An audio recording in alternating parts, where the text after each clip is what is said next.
The X Zone Radio Show with Rob McConnell is largely an opinion talk show. All opinions, comments, or statements of fact expressed by Rob McConnell's guests are strictly their own and are not to be construed as those of the X Zone Radio Show or endorsed in any manner by Rob McConnell, rel-mar McConnell Media Company, the X Zone Broadcast Network, its affiliated networks, stations, employees, or advertisers.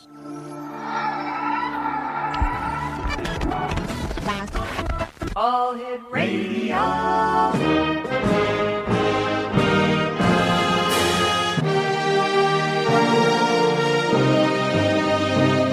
Welcome to the X Zone, a place where fact is fiction and fiction is reality. Now, here's your host, Rob McConnell.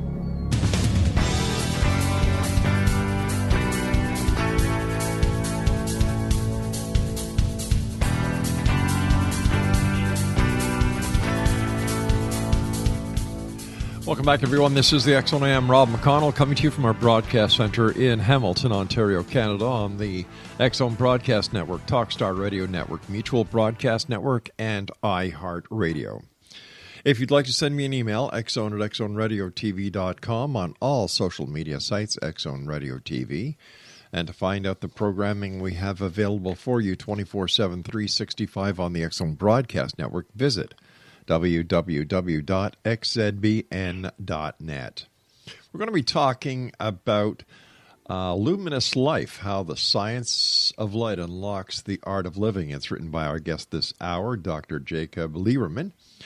And Dr. Lieberman is a pioneer in the field of light, vision, and consciousness, and the author of numerous books, including Luminous Life, How the Science of Light Unlocks the Art of Living.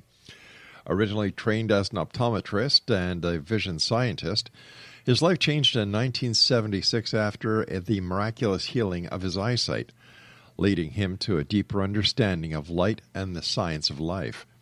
An internationally respected public speaker, Dr. Lieberman shares his scientific and spiritual discoveries about light as the divine spark that guides our life's journey, entwining us with unseen architect of all that is. He has addressed more than 2,000 live audiences worldwide and has been endorsed by award-winning artists, Hall of Fame athletes, and luminaries in science, spirituality, and medicine. Dr. Lieberman is the author of 2 other seminal books on light and vision and the developer of the very first FDA-cleared medical device for vision improvement. His years of clinical research and direct experience have led him to a new philosophy of life that can be implemented by anyone at home, resulting in profound transformation that is rapid, significant, and permanent. His website is www.jacoblieberman.com. And Dr. Lieberman, welcome to the X Zone, sir. It's a pleasure to be with you. Tell us about your book, Luminous Life. You know, it's the culmination of about 45 years of work clinically, research-wise, and a lot of my own direct experience that has to do with a very, very fundamental fact, and that is that humans are guided by light in the same way as plants and animals. To give you an example, when a plant is stimulated by light, it literally turns itself in order to align itself with that light to get the maximum possible benefit of that light, which is not only nourishing every aspect of its life, but it's guiding its entire growth cycle. Animals do something similar. So, for instance, creatures that are in the wild, like bears or deer, for instance, months before the weather changes and temperatures begin to drop, the light is continually cueing their physiology, every cell in their body, to adjust itself for the changes that are not perceptible yet, but will be coming over time, so that when the temperatures drop, that creature is ready for it already, and they are already in a harmonious relationship with nature, so there's no surprise for them.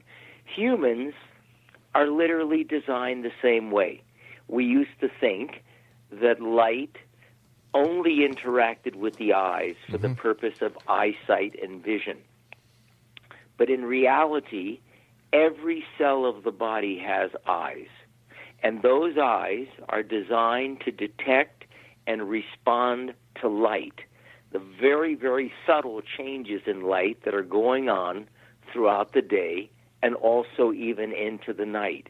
And so every physiological function in our bodies is literally light dependent and continually adjusting itself so that we're in harmony with life, if you will, so that we're at one with the cosmos. So the new book is really sharing the foundational science and work that I've done over the last 45 years so that people can begin to recognize that their lives are being guided by the same animating force that's moving the planets around the sun, that's creating the change in seasons, the movement of the tides, the beating of our hearts, and even breathing us. All of that is being handled by the same animating force in this universe, which you could call the intelligence of life, that which is behind the scenes but keeps everything running harmoniously. So this book is essentially about that fact and begins to share with the reader this information. First of all, will shift the way people see things because it's very commonsensical, and on certain level we already know this. So the reading of the material will begin to shift the perception of the reader, and then I share some very practical aspects that allow the reader to do things like improve their presence, their attention in terms of their vision, to desensitize themselves from certain emotional triggers in life that create stress for them. And I even share with them a very brief 1-minute meditation experience that they can do at different intervals throughout the day to stay in a much more peaceful state of mind. Early in your optometric career, you experienced a sudden, significant, and lasting improvement in your vision during a meditative experience. Can you tell us about that? Yeah, I had been wearing glasses at that time for almost 10 years. I was intrigued with the idea of the possibility, could we do something offering to our patients a way to become less dependent upon their glasses?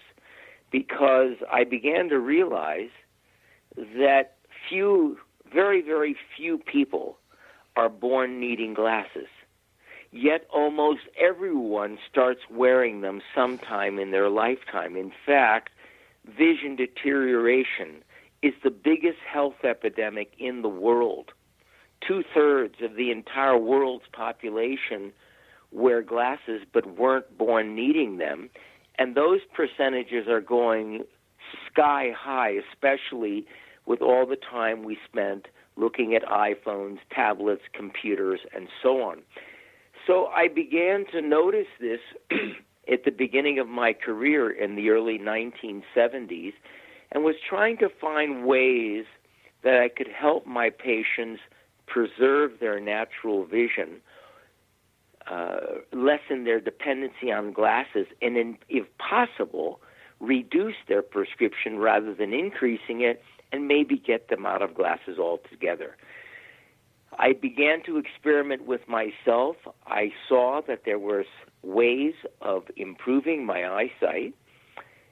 And then one day while I was in the midst of meditating, I had a rather profound experience. My eyes were closed, yet there was a sense almost as if something was observing me in the room meditating, and everything seemed crystal clear. I didn't know exactly what was happening because I'd never had such an experience.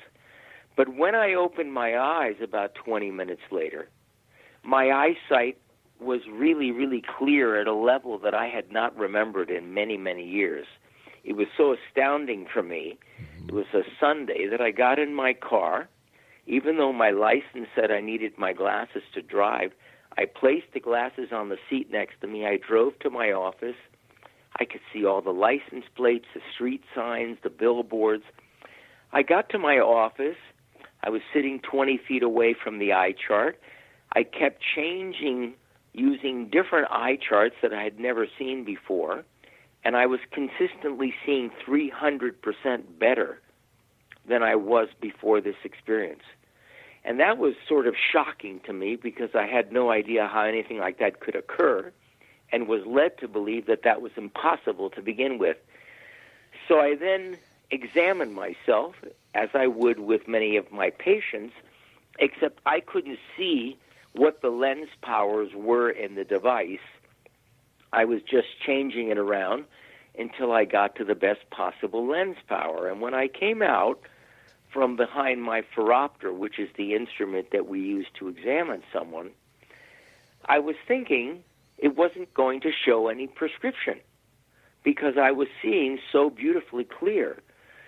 But I was shocked that when I came out from behind the device, the prescription in the machine was almost identical to the prescription in my eyeglasses. All right, stand by, please, Doctor. We've got to take our first break. Exonation, Dr. Jacob Lieberman is our guest, www.jacoblieberman.org. He's the author of Luminous Life, How the Science of Light Unblocks the Art of Living. We'll be back on the other side of this break as we continue here in the X Zone with yours truly, Rob McConnell, from our broadcast center in Hamilton, Ontario, Canada. Don't go away.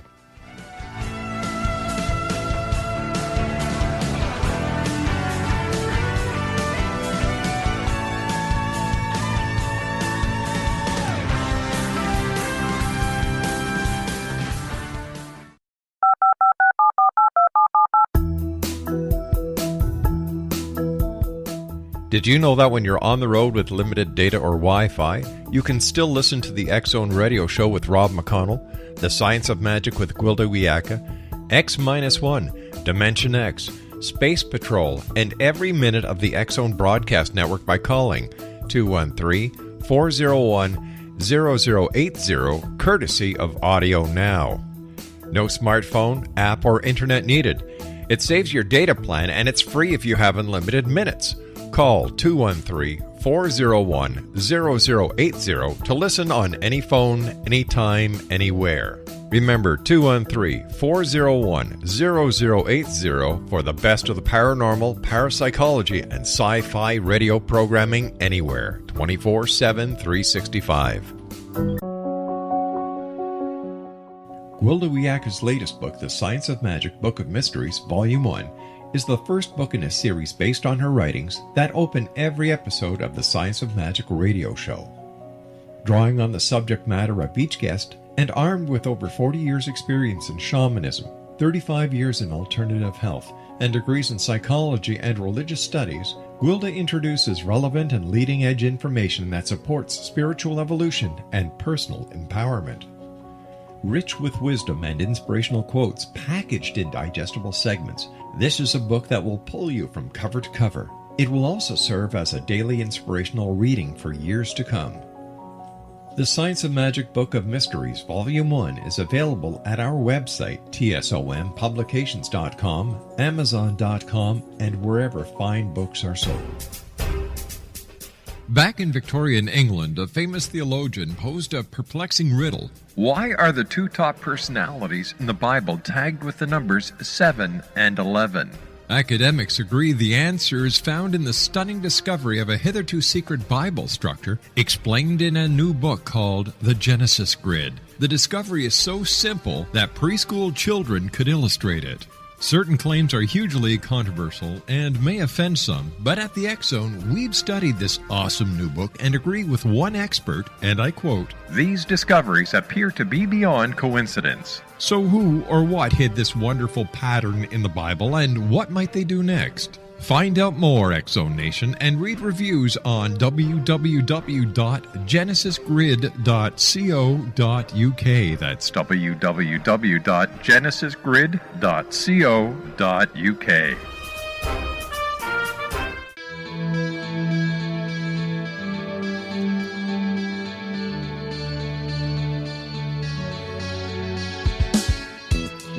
And welcome back, everyone. Dr. Jacob Lieberman is my special guest. He's the author of Luminous Life, How the Science of Light Unlocks the Art of Living. His website, jacoblieberman.org.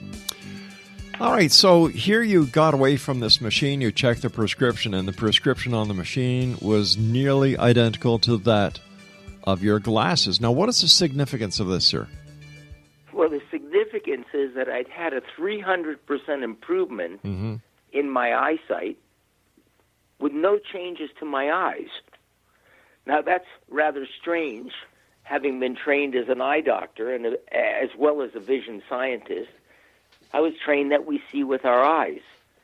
But something in this experience allowed me to realize that there's something else seeing, that the eyes have something to do with vision. They allow light to enter the system. But what may be seeing may be something else. It may be the mind or something else. And to give you an idea of the significance of this event, that occurred almost 42 years ago. I'm 70 years old now. I have never had a pair of glasses on my face since that day, for distance or for reading. In fact, my current eye doctor wrote a piece which is in my new book, Luminous Life, because she's never had seen this before.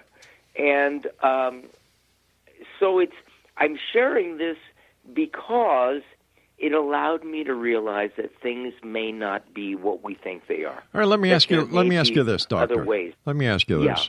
If you can't see through your eyes, how do you see? Well, there is no, I'm not suggesting that that something isn't happening through the eyes. All right. What I'm saying is that the prescription alone is not the primary factor, because I have more astigmatism now, and I had a significant amount in 1976. I have more now than I had then. I used to be nearsighted. I'm no longer nearsighted. I'm farsighted now, which should make reading even more difficult. And yet I spend all day long, like most people, reading, working at a computer, driving a car, and I still see very, very well. So all I'm sharing is that there is something in the vision process that we hadn't accounted for. And maybe it's the mind. Maybe there is something else that is noticing. To give you you had an interesting question. You said, well, if we don't see through our eyes, how do we see? Right. Well, there is a time during the night when we're sleeping. There's no light outside. Our eyes are closed. But our dreams are so vivid, in full color, filled with light, sensation, smells, taste, and so on, that when we wake up, we said, oh, my God, I would have sworn that was real. All right, sir. Now, just to let me try and get some clarification here. We all, we know for a fact that dreams are not real. So how can we equate that dream state to our actual sight? Like we know how dreams work. We've had many guests on. We've had neuroscientists on to discuss the working of a dream. And in all my years' experience talking to these different medical professionals, there is no way that I could ever, connect the visual sight of consciousness to the unconscious state of dreaming. Well, dreaming is not an unconscious state. It's not? As a matter of fact, there's a lot of new research about this that indicates that consciousness doesn't go to sleep at all. All right, your body, you physically fully aware even when we're sleeping. All right, so you physically go to sleep. Your body shuts down for rest. So how do we equate what we dream about into a connection of our eyesight? I can't make that connection. Help me. I'm not equating them. What I am saying is that during the night, we see things very clearly in our dreams, and it's not happening via our eyes. And there are many things that we don't understand. For instance, I'll give you an example. I mentioned before that all of our cells literally have eyes that detect and respond to light, and light is invisible. You can't actually see light. What we experience is called brightness during the day, which is just a perceptual phenomenon. And during the day, if you're a parent, for instance, and if you have young children, sometimes you get a sense that that child needs you, and you call them up or you go to their room, and by God, they needed you for something. Now, you could call that a feeling, but it's not actually a feeling.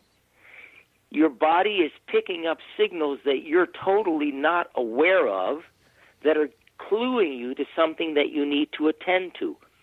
And what I've come to discover in my years of working with this and working with more than 40,000 individuals is that we think the eye works voluntarily. We look for things. But in actuality, what's happening is that the eyes don't move towards something until something catches them. That's why we say it caught my eye.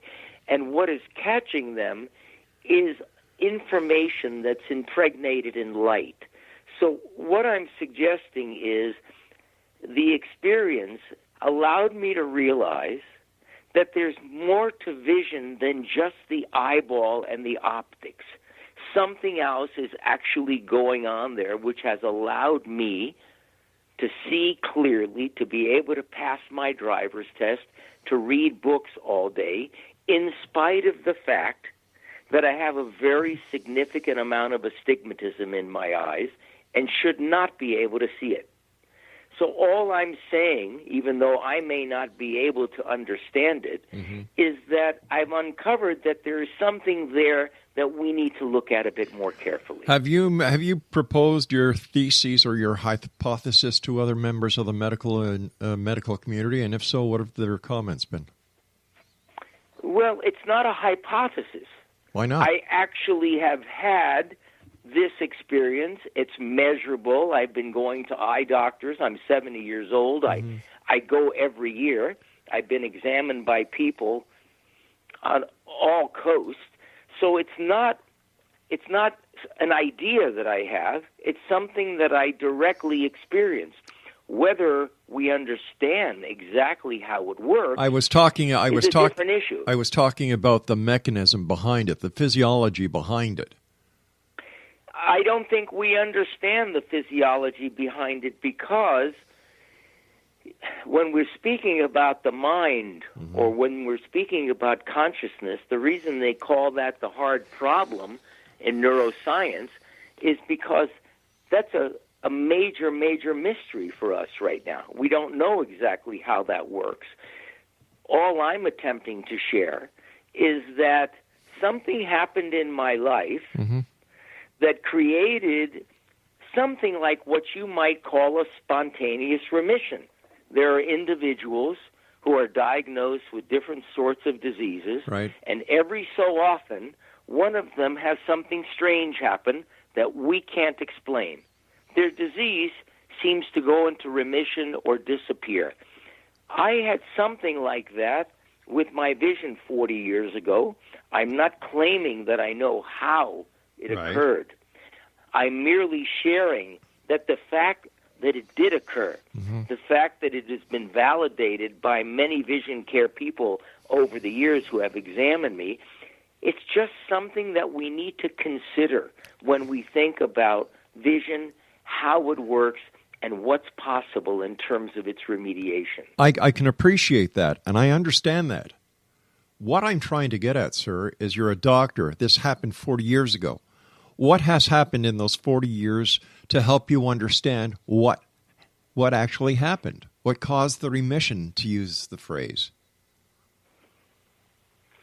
You know, I can't tell you exactly, except, and these are not scientific, this is not science, this is a different level of knowing, which I'll share with you.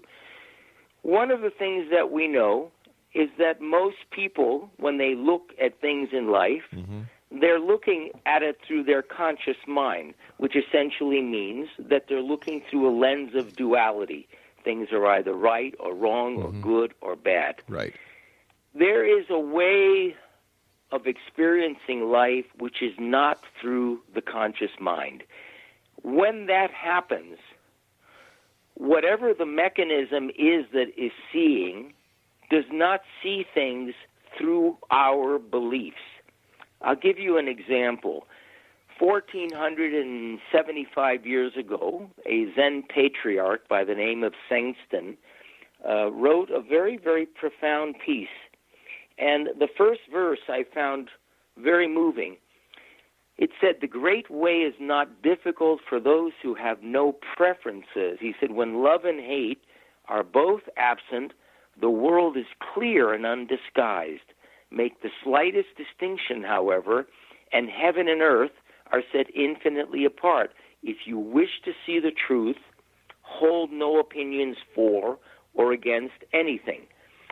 All I can share with you, and the reason I'm sharing this, is this particular experience that I had during a state of meditation.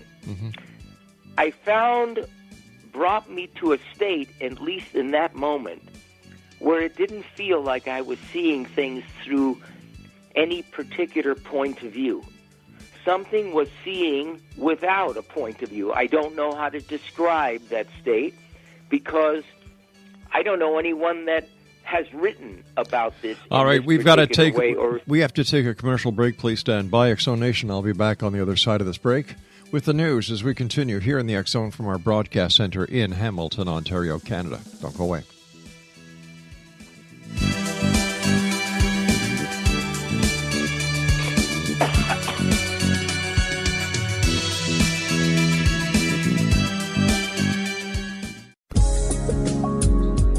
From our broadcast studios in Hamilton, Ontario, Canada, to the world and beyond, you're watching the X Zone Broadcast Network, www.xzbn.net. AVS Media Demo.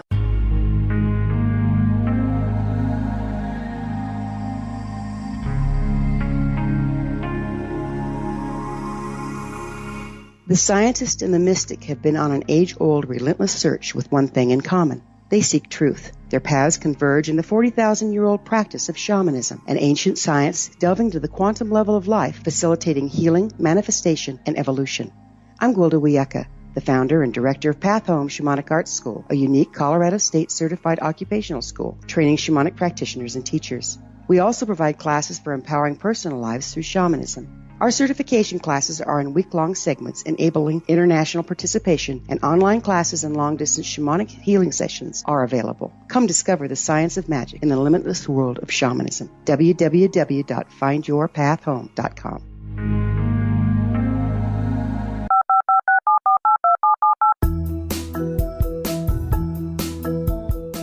Did you know that when you're on the road with limited data or Wi-Fi, you can still listen to the X Zone Radio Show with Rob McConnell, The Science of Magic with Gwilda Wiyaka, X-1, Dimension X, Space Patrol, and every minute of the X Zone Broadcast Network by calling 213-401-0080, courtesy of Audio Now.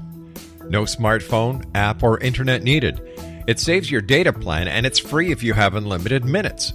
Call 213-401-0080 to listen on any phone, anytime, anywhere. Remember 213-401-0080 for the best of the paranormal, parapsychology, and sci-fi radio programming anywhere, 24/7, 365.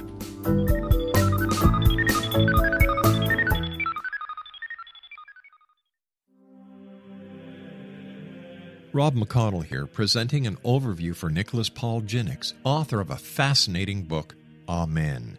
It presents facts revealed by Egyptologists, facts that enable us to understand why Amen is the beginning of creation of God.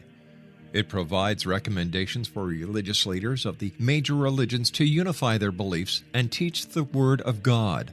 Love one another. Amen informs people how mankind conceived God. It was the Egyptians that developed the concepts of a soul, a hereafter, and Son of God. And finally, after the worship of many gods, they conceived the belief in one universal God, the maker of all there is.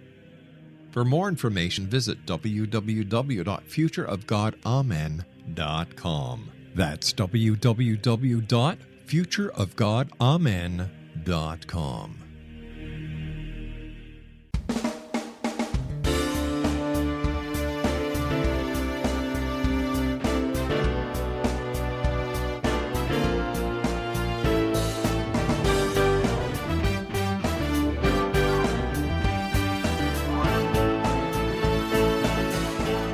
Welcome back, everyone. Dr. Jacob Lieberman is our guest this hour. He's the author of Luminous Life, How the Science of Light Unlocks the Art of Living. His website is jacoblieberman.org.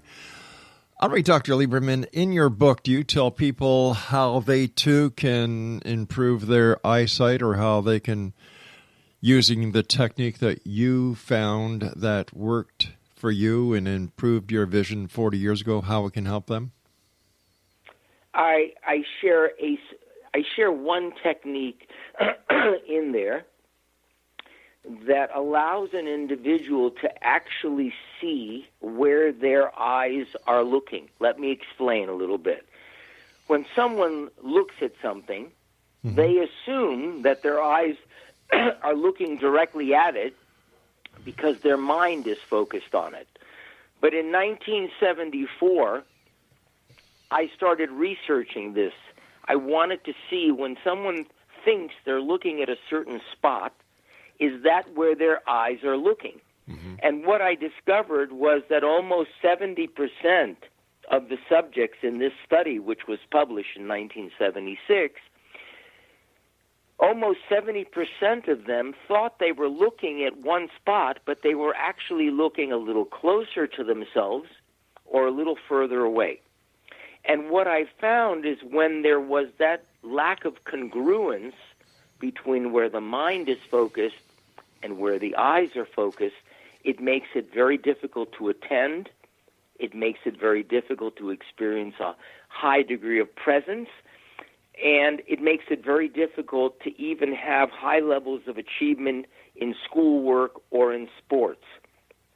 So I utilize this technique all the way back from the early 70s. I found it very powerful within myself and the many thousands of people that I work with. I use this with pro golfers. I gave this technique to members of the U.S. Olympic team when I did consulting work there. And so I share it with the readers because it's a fascinating technique that just requires a string and a few beads. But what's interesting about it is that you can actually see, because of a specific phenomenon, you can see where each of your eyes are looking. When you do this technique, you're looking at a string that has some beads on it. But when you look at one of the beads, the single string looks like two strings. It looks like one is coming from each eye, and where they cross or converge is exactly where the eyes are looking. And so by becoming aware of where the eyes are looking in relation to where the mind is focused, that awareness creates a shift in the brain to align the two. And when they become aligned, there's an improvement in one's performance because every move we make is guided by our vision. So these little subtle changes in visual efficiency can translate into significant changes in our ability to learn, in our ability to attend, and our ability to perform. Tell me, how many different techniques are there? Well, there is in the book, I share a 1-minute meditation, which I have found very powerful, that people can do for very, very short periods throughout the day, because most people don't have 20 minutes to sit down and meditate. I share this particular vision technique, which is also done in 1-minute intervals. So again, it doesn't take much time. And then I shared a piece that has to do with how people perceive and respond to colors. In the late 70s... My question, sir, was how many different techniques are there? Not necessarily in the book alone, but all told.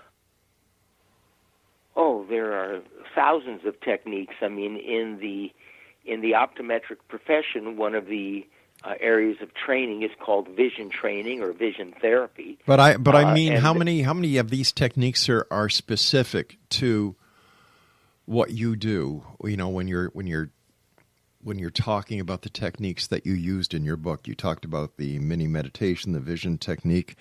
How many techniques have you developed specifically for Luminous Life? There's a whole section of using color there, which you could list as one of your techniques. That is totally work that I have developed myself. These brief meditations, all right, so, I developed myself. Sir, I understand that. I understand that, sir. So, look, as far as I can see, there's 3 techniques that you include in your book. Yeah, I think there's 3. Okay. Yes. Are there any other 3 techniques that you have developed that are not in the book? Sure. I developed the first FDA-cleared medical device that improves visual performance, a device called the iPort Vision Training System. Yeah. I'm not involved with the sales of that device. That there's a company that sells those units. No, sir. What I'm trying to get at. Finish what I was saying. No, sir. Let me get my point, please, because I've been asking this basically the same question now for a number of minutes, and all I would like to know is how many techniques have you developed outside of the 3 that you have told us about in your book that maybe you do at lectures, at seminars, or when you're doing personal appearances? Oh, there's numerous. I've developed 3 different light therapy units. I've developed several vision training devices. So, over 45 years of work, you develop many, many different techniques that you utilize. I thought you were specifically talking about the 3 that I included in the book. No, sir. I wanted it to be simple and cost-effective for people, or no cost. All right, sir. Now, do you take customers in or clients, or should I call them patients, to whether you're at your office, whether you're at a lecture or a seminar?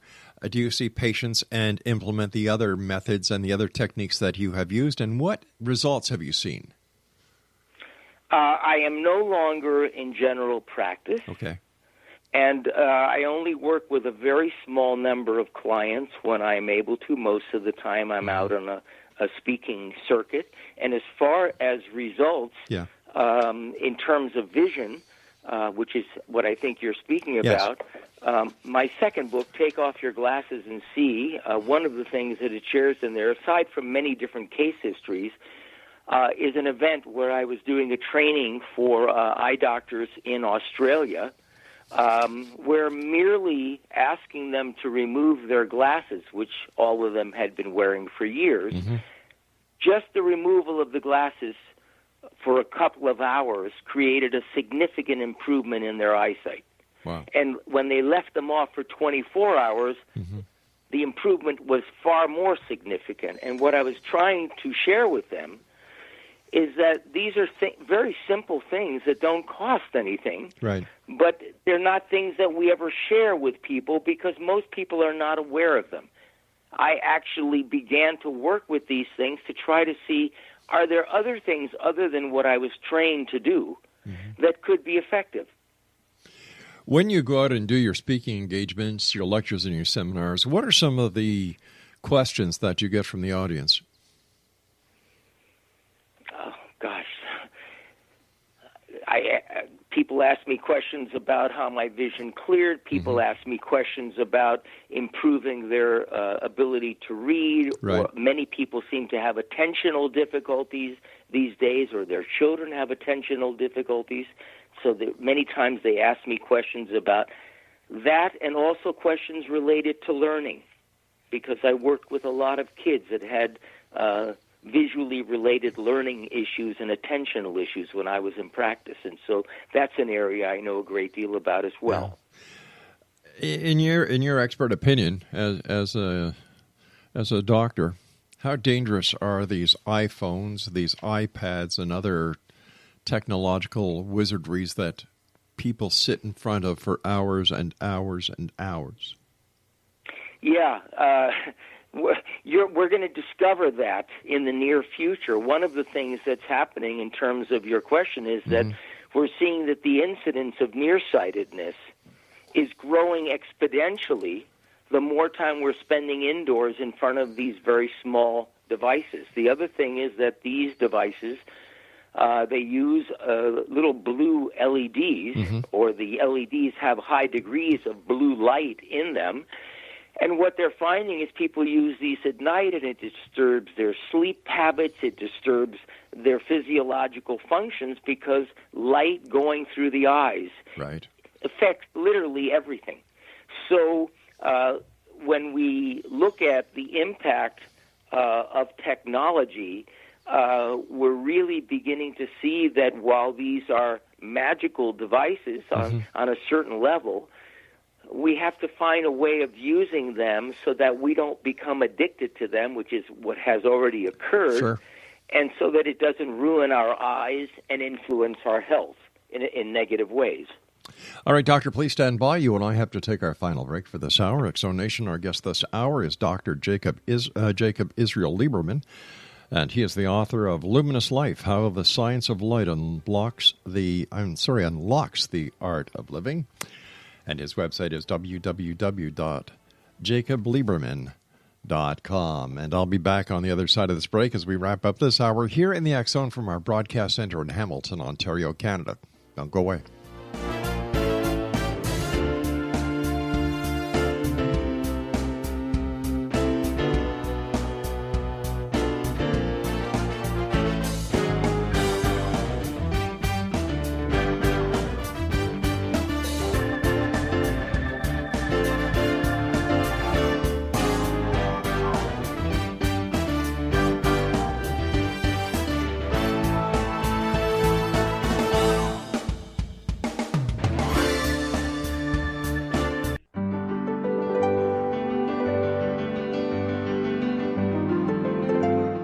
Named one of the world's greatest psychics, Elizabeth Joyce is now giving readings worldwide via Skype.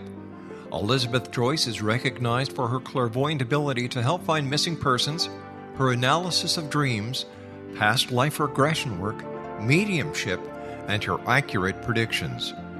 Elizabeth has been a frequent guest on the X-Zone radio show with yours truly, Rob McConnell, now for several years. For an appointment with Elizabeth Joyce, call 201-934-8986 or Skype at elizabeth.joyce. And for more information, you can always visit Elizabeth Joyce online at www.new-visions.com.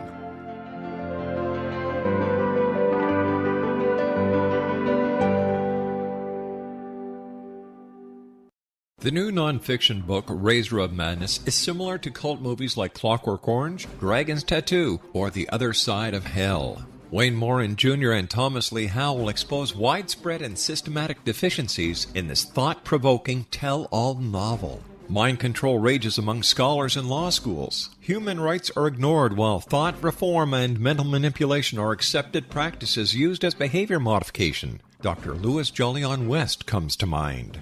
Media and public scrutiny shows that United States mental hospitals are in fact destructive murder industries. Razor of Madness expose novel details this epidemic through an in-depth professional and personal investigation. For decades, there has been a revolving door policy that still releases killers and pedophiles back into society. The maestro of mind control continues to haunt America to this very day. Razor of Madness is available in paperback or as a downloadable ebook at Amazon.com. I'm William S. Peckham. If you enjoy a good mystery with a touch of the paranormal, then you'll love my novel, From Out of the Woodwork. It's the story of a young Toronto contractor, Sean Kennedy, who buys derelict homes, guts them, and turns them into multifamily dwellings. Slums just waiting to happen. When Sean buys 29 Livery Lane, the house fights back. Former owners unexpectedly come out of the woodwork as he starts the destruction. The apparitions come to him when he touches old books, reads hidden letters, rummages through old boxes, finds a locket, or reads a discovered manuscript of a murder mystery. From Out of the Woodwork will take you from 1899 to the horror of the World Trade Center, September 11, 2001. Check out From Out of the Woodwork on my website, www.williamspeckham.com.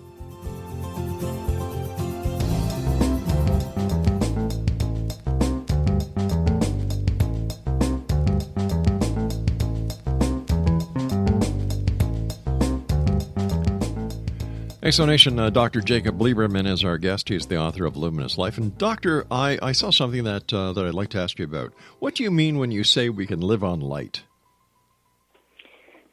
Well, that's a very, very interesting question. In 1994, I was traveling through Australia, and someone who had hosted an event of mine claimed that he wasn't eating, that he was living off light. I thought it was an absolute crazy thing. I'd never heard of such a thing.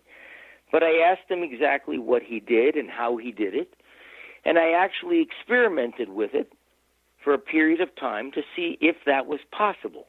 And what I saw was that I could go for a long period of time without eating, even though I didn't understand what was going on.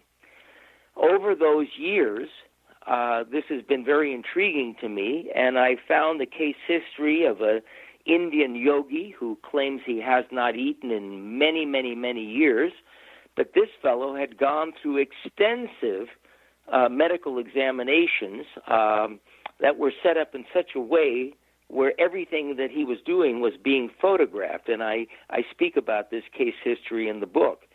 What's interesting now, very, very recently, is that we were led to believe that the energy that our cells create are directly from the consumption of the food that we eat. And we're beginning to realize that about 2/3 of the energy that our cells create has to do with the ingestion of light. So a plant, photosynthesis. If I said a plant lives on light primarily, you would say, oh, of course, everybody recognizes that. What I'm saying is that our physiological functions are light dependent in a different way than a plant, but they are light dependent. And most of the actions in our body are triggered by something having to do with light. And so what we're beginning to recognize is that we're going to have to renew and rewrite much of what we know about the way that the body works. And about 26 years ago, when my first book, Light Medicine of the Future, came out, I'll give you an example. I was talking about the fact that the primary purpose of light was to continually cue every cell of our body so that our body remained in a harmonious state with Mother Nature. Interestingly enough, October 2nd of 2017, the Nobel Prize for Physiology or Medicine was awarded to 3 U.S. scientists because they discovered the molecular mechanism by which this occurs. So what I'm sharing is that many of the discoveries that I've made over the years through my own direct experience or through working with individuals, we may not have the ability to evaluate them directly today. However, they need to be shared for people in the future who will evaluate these things. Science, as you know, the discoveries of how things work or how we think they work come many, many years after people empirically uncover something that they have found clinically. So the things that I am sharing in this new book and that I've shared in all of my books is based on experiences that I've had when I was in practice and working with a great number of individuals and in working with myself, because before I utilize something with someone else, I want to see what the impact is for myself. And so this is just sharing some new science, new discoveries that are going to lead the way to further investigation that's going to provide more information about how the body works. When my first book, Light Medicine of the Future, came out, people thought that was sort of crazy. Mm-hmm. Now, it's one of the most heavily investigated areas of science.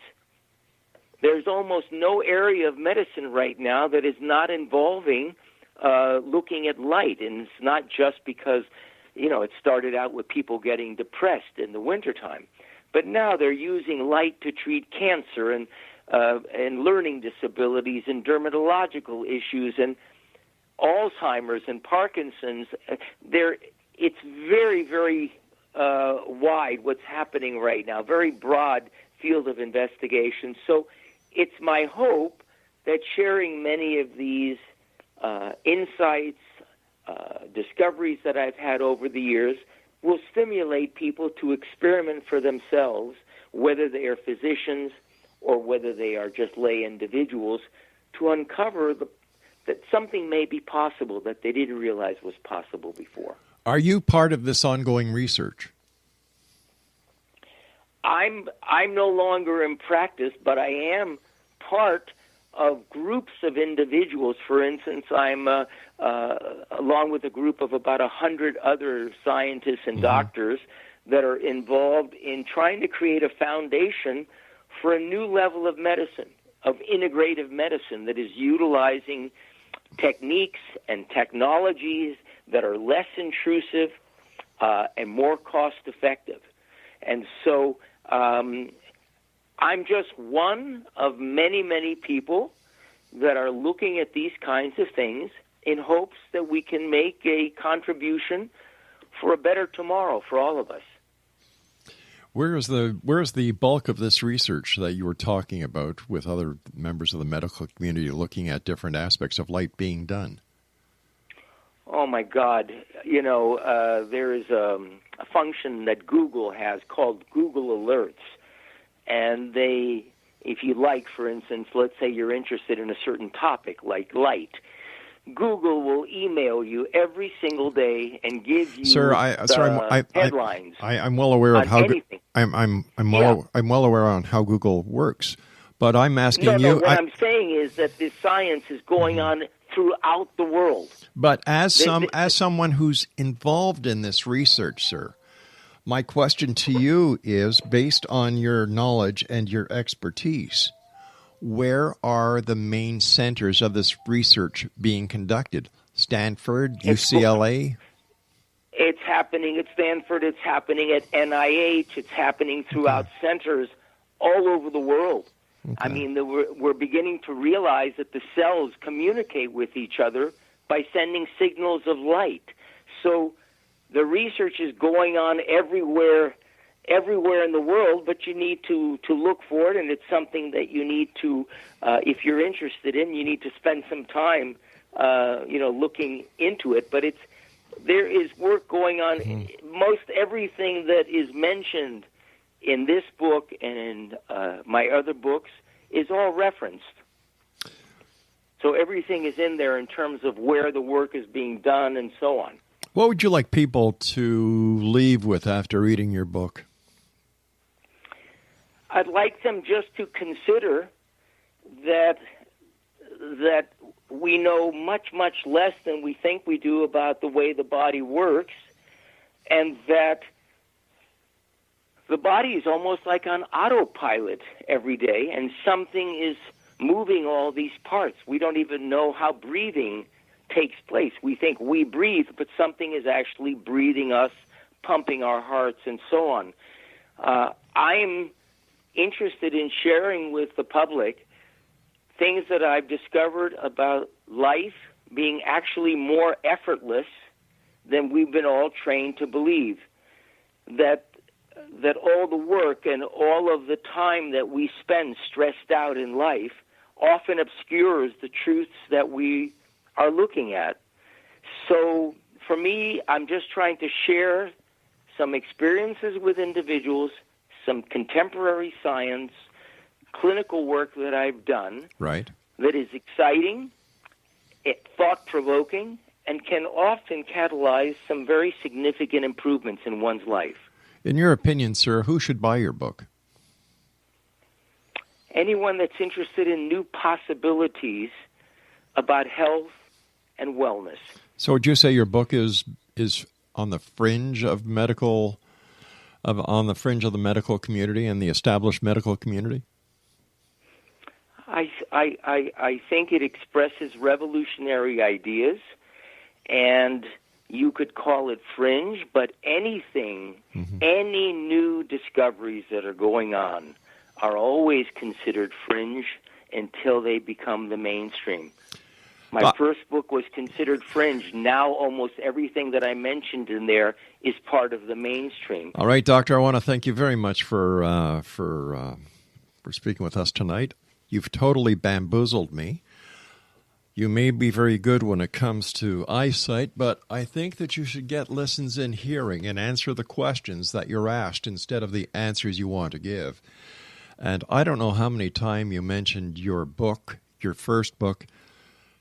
Once again, this isn't a platform for commercials. This is a platform for information. And, sir, do me a favor, take up skating or I should say, go apply for the New York Rangers or the Montreal Canadiens, Chicago Blackhawks, or any other NHL team, because you, sir, do more skating around answers than you actually share with the listeners. I'll be back on the other side of this commercial break, X Zone Nation, as we continue here in the X Zone from our broadcast center in Hamilton, Ontario, Canada. I don't know, was it just me? Did I miss the point? Craig is shaking his head. No, he's saying the doctor was out to lunch. All right, Craig, I agree with you. We'll have to get other opinions. X Zone at xzoneradiotv.com. My name is Rob McConnell. Whatever you, don't go away, and stay out of the light, will you? Because on this show, when somebody goes to the light, you know what that means? Doo-doo. Bye-bye.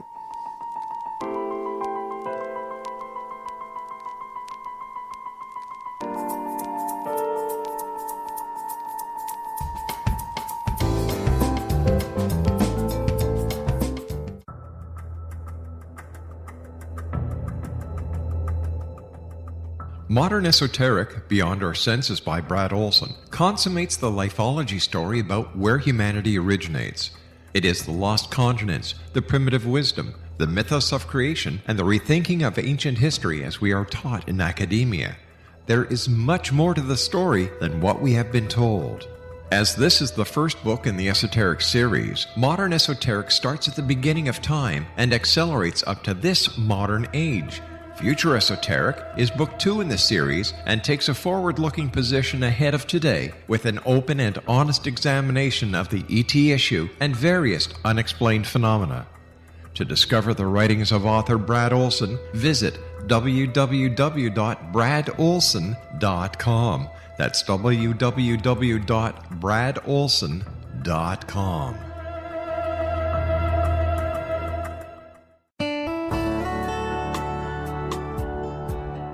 Are you or is someone you know struggling with addictions, depression, anxiety, relationships, low self-esteem, lack of confidence, grief, success, and prosperity? Do you know that your subconscious belief plays a big role in the outcome of your hard work? We can help you permanently change the beliefs that may be the reason for your struggles and failures. We care about getting you the return on your investment and the results you are looking for. We can help you be free of the limitations of your past and in realizing your highest potential. We work with people by phone and Skype. For more information, visit us at www.ritasoman.com. That's www.ritasoman.com.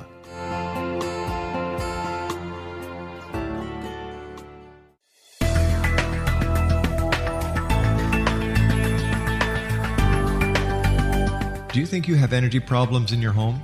Do you feel better when you're away than when you're home? Joey Korn is a global leader in the world of dowsing who specializes in personal energy clearing and space clearing. He can help you create an ideal energy environment in your home no matter where you live in the world. Learn about his remote spiritual house cleaning services and much more at www.dowsers.com. You can get Joey's book, Dowsing, A Path to Enlightenment, as well as other dowsing books and tools, Kabbalah books, and Walter Russell books. Joey's work is really amazing. Go to dowsers.com right now. That's DOWSERS.com, or call 1-877-DOWSING. That's 1-877-369-7464.